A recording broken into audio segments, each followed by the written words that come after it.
నా ముందున్న కూటమి సైనికులకు ప్రతి ఒక్కరికి వందనం అభివందనం. నాకంటే ముందు చాలా మంది చాలా గొప్పగా మాట్లాడారు. మరి నా వయసులో పొగిడితే అది తగినట్టుగా ఉండదని నా భావన. అయినా కూడా మీ అందరితో ఒక విషయం పంచుకుందామని మీ ముందుకొచ్చాను. ఏ విధంగా అయితే మన రాజ్యాంగానికి 4 ప్రధాన స్తంభాలుంటాయో అదే విధంగా మన రాష్ట్ర భవిష్యత్తుకి 4 నాయకులు గలంగా నిలబడున్నారని ఈ సభాముఖంగా తెలియజేస్తున్నా. ఒకవైపు చూశారంటే మన ప్రధానమంత్రి గారు నరేంద్ర మోడీ గారు ఆయన తీసుకున్న నిర్ణయాలు ఖచ్చితంగా ఒక రాష్ట్రానికే కాదు గాని మొత్తం దేశమంతా బలం చేకూరుస్తాయని చెప్పి ఈ సభాముఖంగా తెలియజేస్తున్నా. అందుకే ఆయన ఒక రిఫార్మర్ గా గర్వంగా చెప్పుకుంటున్నాం.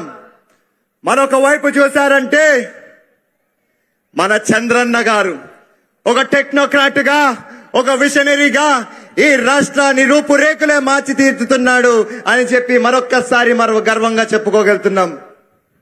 ఇంకోవైపు చూశారంటే ఎవరు మన ప్రజాగలం మన కోసం ఎంత ధైర్యంగా ఎంతటైనా త్యాగాలు చేసి కేవలం ఈ రాష్ట్రం బాగుండాలని చెప్పి ఒక విప్లవకారుడిగా మన ముందుకొచ్చిన మన పవన్ కళ్యాణ్ గారు.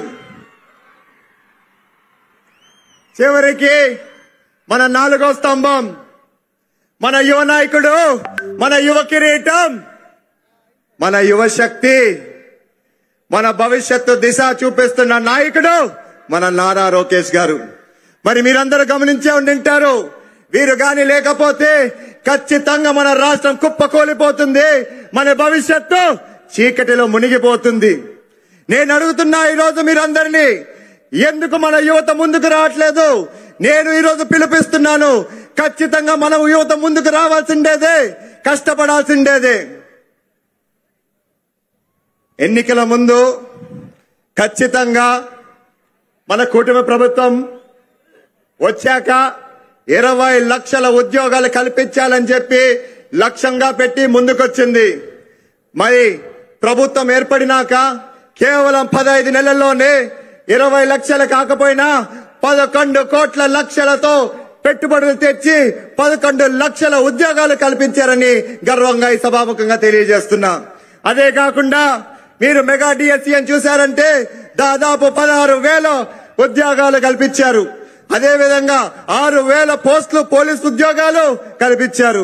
మరి సమయం ఎక్కువ లేదు, మరొక్కసారి చెప్తున్నా, ఖచ్చితంగా ఈ కూటమి మన రాష్ట్రాన్ని సరైన రీతిలో తీసుకెళ్తుందని, ముందుకు తీసుకెళ్తుందని చెప్పుకుంటూ సెలవు తీసుకుంటున్నా. Thank you.